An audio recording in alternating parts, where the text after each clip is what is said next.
let's get into it. So we got this video here where she tells her side of the story. So this is going to be very interesting. Okay, I'm going to be addressing all this stuff online because I'm tired emotionally and mentally of seeing people try to make... Immediately takes the victim route, right? You can see her voice is starting to break. She's probably on the verge of crying, even though we all know, I have a saying, you know, a woman's tears are only legit if she cries in solitude, right? If she's crying in front of a camera, we already know what the fuck that means. So we already know that she's already trying to get sympathy points. This is what women do a lot, by the way, guys, FYI.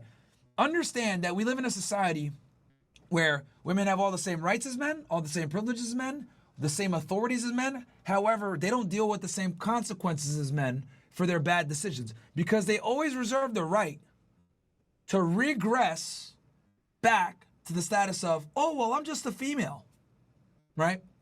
So they want to be able to have all this independence that feminism told them, but they're still able to exercise and utilize chivalry. Does that make sense? They're able to get the benefit of the doubt. Why do you think we have such a fucking strong Me Too situation going on right now?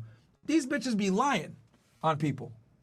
But we believe them because we give women the benefit of the doubt, right? There was the Me Too famously campaigned, believe all women, right? Well, we all know that's fucking... Nope. Stupid. Make me out to be a person that I am not. But with a testimony, without a... And if you guys notice, remember the first video we played? How she spoke? Listen how she speaks now. Less ghetto, less ratchet. Cleaned up her vernacular pretty quickly there. Test of faith. So I'm going to start from the very beginning with this my type thing. I got permission from Travis to say these things because these are previously things I didn't want online. But I'm going to tell y'all the full story just so y'all know. So Travis, when he first ever DM'd me, when we first met, I said I left him in my DM for 2 months, and people said, oh, she left him in his DM until she figured out who he was.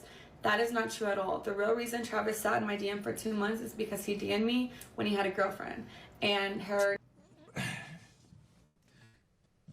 name was in his bio, so I instantly knew he had a partner. So I exited the message, and he sat there until he was single. I don't do home wrecking. I'm not a side piece. I don't stand for any of those things. See, notice how she didn't mention that before, right? Like when this came up before, she didn't mention none of that shit. Now she's trying to take the virtue route. Oh, he had a girlfriend, right? Here's nothing too, right? Because I'm very even here. I think another reason, I mentioned this on the last stream, but I want to say it here too. I think another reason too why she's angry at him and, you know, you see this resentment is because he's probably cheating on her too, guys. All right? Let me be very candid about this shit. Athletes, entertainers, musicians, actors, whatever the fuck it may be, men that have money, status, and power, they always, almost always have other women, right? And women need to understand that if you want to get with a guy like this, the territory is you're not going to be the only chick, right? And she's not stupid. This girl's a fucking stripper. She knows what the fuck it is, right? So she's sitting here trying to virtue signal whatever. Bruh, she didn't give a fuck about none of that shit, man. Like, she can sit there, oh no, he had a girlfriend, blah, blah, blah. You know what it is. And I do think that a part of the reason why she's angry, besides him getting this attention, is that now other women are showing him attention and he might be entertaining some of those options. But this is where women need to be intelligent. If you're going to be with a guy that's of higher status, you have to be prepared for what comes with that, right? You can't be a regular ass chick like this chick is, by the way. She's extremely regular. As much as she might think she's special, she's fucking regular. You can't be a regular ass chick and try to expect an extraordinary man to be loyal and faithful to you. It's just not going to happen, bro. It's not going to happen. It's not in our DNA and it's not in our biology. Men don't conquer the world to fuck one bitch. All right, one more time. Men don't conquer the world to fuck one bitch, bro. We don't. These other motherfuckers might lie and say, I'm going to be monogamous. I love my wife. I would never cheat. Right? These fucking lying ass tradcons. I'm a good Christian. Shut the fuck up, bro. Shut up. Look, religion is fantastic, but let's operate in reality here. Men are only as faithful as their options. And men don't reach pinnacle levels of success to fuck one. Look at any conqueror. You think Genghis Khan was running around pillaging villages and shit thinking like, you know what? Yeah, I'm just going to take this territory and just like chill. You know what I mean? No. Fucked all the bitches. Right? That's what they do. Men are conquerors by nature and are to be conquered. Sorry. It's the way it is. The reason why everything goes inside you and not the other way around. Right? This is why a man can father thousands of kids with different women, but it doesn't work the other way around. Men are literally designed to be promiscuous. It's in our DNA. That's why we get fucking horny off anything. Right? Women need all this, emotional shit and no, I got intimate romance. Men don't need none of that shit. So if we actually rise to the level where we're able to get abundant resources, abundant status, right? And women come to our way, you're fucking drunk if you think we're not gonna take some of that shit. I didn't bust my ass to just fuck you. The fuck do I look like? And I'm one of the few that's honest about this shit. I call it like it is. But anyway, she knew he was on that cheating type time from then. Because look, he's DMing this bitch when he had a girl. Come on, man. See him, he got dreads. I support women, so I would never do that to another woman because I would never want it done to me. But you're a stripper, and most of the dudes that go to these strip clubs are fucking married men. Come on, man. Your business is literally contingent upon you selling a fantasy to men that are in relationships most of the time. I ignored him until he was single. That's the real reason he sat in my DM. Then the second thing, when I said he wasn't my type, I did not mean attractiveness. I don't have a physical type, period. No, you did not find him that attractive. I mean, bro, you look at this guy, he's not necessarily a chat. I'll be honest with y'all, man. This guy's in, you look at him, it was like Lil Baby, bro. And we all know Lil Baby didn't necessarily get the handsome, he didn't get hit with the handsome stick. So this dude, yeah, I mean, come on, man. That's a face only a mother can love. Two men that I previously dated looked the same. My first one was a white cowboy. Second one was a Mexican soccer player. Then I dated a black man who's a SoundCloud rapper. And then unacceptable. SoundCloud rapper, bro. Unacceptable. Travis. So I have never dated the same type physically. I don't care about what people look like or what they can give me. I date people for who they are as a person, how they honor God, and how they treat the people around them. And Travis is all the above. Bro, shut the fuck up. Holy shit, man. When women lie about shit like this, it makes me go crazy. Look, some of you guys on this Twitter space might not be familiar with my content, so let me go ahead and tell you guys something. You guys can burn this into your brains. All are gold diggers. Some are just better at hiding the shovel, right? That's truly what it is. All are gold diggers. Some are just better at hiding the shovel. Some women will just say, I want a millionaire and be brazen about it. Other girls will say, oh, I want a guy that's ambitious and educated. Another girl might say, I want a guy that's smart. Another girl might say, I want a guy that's looking ahead. What does that all amount to? The capacity to earn excess resources to share with her. That's the fucking bottom line every time. Now, women will dress it up and say it in different ways, right, to not make themselves look bad. But the reality is, every single female is completely interested and invested, to a significant degree, by the way, your ability to procure status and resources. Simply biology. So when I said he wasn't my type, I meant because he was younger than me. I had never dated no one younger than me, and he had cheated on his girlfriend. I don't know if your type is cheaters, but mine isn't. So no, he wasn't my type at first off of those two things, but that didn't discredit the fact that I was attracted to him. That's obviously why I gave him a chance. And then I learned he truly is a phenomenal and wonderful human being, and that's why we're together, and that's why we're still together to this day. So that's that. Okay, the next clip was at the game after they just won like their last game. People thought I was upset with him celebrating with cheerleaders. I don't know where that came from because he never celebrated with cheerleaders. So that, I I don't know where that started, but that's not what I said. But what y'all didn't see before the clip, me and him were talking. We had already interacted. I had already said congratulations. I had already kissed him over the fence that we couldn't get through. So the real reason why I was mad is because the security, and you can ask any of the family members who was actually there, they didn't want no one to storm the field. So they had 1,000 security people holding everyone back. But the people in the field were like, let the family down. Like, the family can come down. So everyone was going back and forth. See, she just yapping to kind of hide the fact that she's just jealous, bro. Like, here's the thing, bro. Like, women, a lot of the times, when they see you interact with other girls, it's going to bother them, right? It's going to slightly turn them on, but it's also going to bother them too.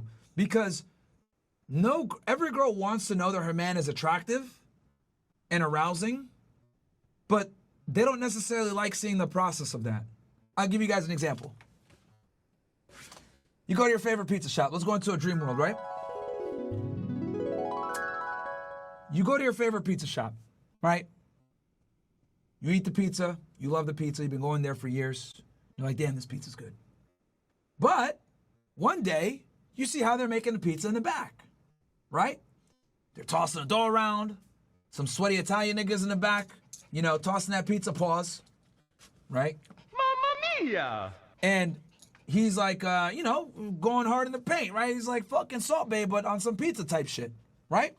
So you enjoy the pizza, but you might not necessarily like the process of seeing what it takes to make said pizza, right? So women are kind of like that too. They just want you to be attractive, right? And just get it. But a lot of the times they don't want to see how you got there or what that attractiveness actually entails. They want a guy that can get other bitches, but they don't want to see said other bitches. They want a guy that women look at and say, damn, I wish I had him. But they don't want to see it with their own two eyes, these women flirting with you, right? They want you to go to the gym and train, but they're not going to be in the gym shoeing with you. So women enjoy the end products. They're pizza consumers, but they're not spinning the fucking dough, right? She wasn't with you spinning the fucking dough, Mario, and she definitely wasn't in the gym shooting with you, Kobe. That's what it is with women. They like to enjoy the end product. Let's keep going. I was arguing with the security guard because he wouldn't let no family through, but they let the cheerleaders on the opposing team get through the fences. Hey, niggas, we only got 1.1K likes, and I'm spending fire tonight. I need you guys to like the fucking video. We should be at 2,000 likes easy on YouTube. I'm going to drop the link in here for everybody watching on Castle Club and on Rumble. Open up a tab. Ivy, if you don't mind dropping the YouTube link, right? Like the video here, guys. Let's hit 2K likes. Got to get the engagement up so that we can get the normies to find Fresh and Fit so we can wake up some simps. Because I'm telling you, man, it's fucking a battle out here. This the fucking culture war is real. So I was like, so when I finally got down to the field, that's why I told Travis, like, he had already seen it. I already congratulated him. We had already spoke, got on the field, and then I was upset because I had just finished arguing with somebody. And then what y'all don't see after 5-second clip is right after that, I let it go. I was like, you know what, like, why are you arguing niggas at his game? Fuck wrong with you? What are you doing? What the? Whatever. We took pictures. We were with our families, and then we went to his meet and greet. Had another wonderful event there. That's all that happened in that. That was literally that. Nothing. It was not deeper than anyone made it out to be. We went to his meet and greet. And yeah. Next clip. The Adidas pop-up shop this past weekend. People are saying that I'm like, what am I supposed to do? Just sit here? That's not what I said. First of all, I said, baby, do you want me to sit here, or do you want me to go with the family, or do you want me to come with you? Because what y'all don't know, again, off of a 7-second clip, is those weren't fans, by the way. He had already finished that part. He had finished meeting with the fans. I was there the entire time, taking pictures, talking to them, everything. The girls that were there, they were the Adidas, they worked for Adidas. So we were taking pictures for social posts. That's who those people were. I wasn't annoyed with no fans at all. I'm never annoyed with fans. So that's what that was. And then Travis was getting ready to leave. He had to be at a rehearsal for the Heisman Ceremony. They had to do walkthroughs and stuff like that. So I was asking him, I was like, do you want me just to sit here? Do you want me to go back to the hotel? Like, do you want me to wait for our family? Because his family was in there shopping. Because Adidas let them go pick out stuff in the store. It's like a 4-story Adidas. So they're all doing that. And I was like, what do you want me to do? Like, do I stay here? Do I come with you? Like, what? And he was like, you can do what you want. Like, you could sit there, you can go shop, you can come to the hotel, you can walk around. That's what he was saying to me. I don't know. Like I said, the things that I see people make up is truly crazy because it's not what happened. Yeah, she's just yapping. She's just, again, I'm playing this in full context so she can let her explain herself, but she's yapping right now. And I just as think usual. People are just finding every single little thing and trying to make it something it's not. And then bird brain individuals are just accepting what they see online. Bro, you're the bird brain. Okay, now the last thing, this actual Heisman ceremony. This is making me so mad because anyone who knows me knows I support Travis in every and we showed you guys that clip. Everything he does because I truly. And that's the clip I showed you guys where she didn't stand up until what's her name? What's his name? Told her to stand up. Truly love that man. He is perfect in my eyes. So when his name was called, I instantly was gonna. If you watch the video, you can see me like. But his mom didn't get up, so I was like, oh, maybe I don't get up, maybe I just sit here with her. So I sat there, and then... Here she goes, she's crying. She's looking for sympathy points, chat, but we're looking at this with a red lens. We know when they cry, right, in front of a camera, it's not real. And then y'all said Coach Prime had to tell me to get up. No, he didn't. He said, go get him. Go get your man, like... And once Travis stood up, but he didn't have to do that because I was going to do that anyways. As soon as I seen Travis get up, then I thought it was appropriate to stand up, greet him, congratulate him. But then there was a camera. All right, we got 1.3K likes. I'll tell y'all this right now. If I don't hit 2,000 likes, I'm going to replay this video. Because this shit is painful. This shit is painful, man. You what? If you niggas don't like the video, I will replay this shit. Right in front of Coach Prime, and I knew they were going to film that moment, and because of how people are online, I was like, I don't want to be in that shot, so I'm going to sit down. So I try to sit down so I'm not in the camera while I'm crying. People are going to be like, oh, why is she crying? Like, you know, stuff like that. And so I got out of the camera purposefully so they can have their moment. That's all it was. No one told me to stand up. No one had to tell me to celebrate with him. I was just sitting there crying. I wanted to take it in myself too. I was super excited for him. But I wanted the moment to be about him and his family. And that's another thing. People are like, why did he sit next to her? Why was his mom? We had assigned seats. We had assigned seats. I didn't have a choice where I sat. They are obviously going to put someone and their partner together. So I had the seat right next to him because that was my assigned seats. I didn't have a choice. And then the hugging thing. Travis came and hugged me because he just went down the line. I was first in line, then his mom, then Coach Prime. He came straight to me first. I didn't tell him to do that. I didn't have to tell him to do anything. He's a grown man. He can do what he wants. But yeah, everyone is making this crazy. Is she not fucking gonna talk about the stripping? So I just wanted to clear it up. And that is the truth. Okay.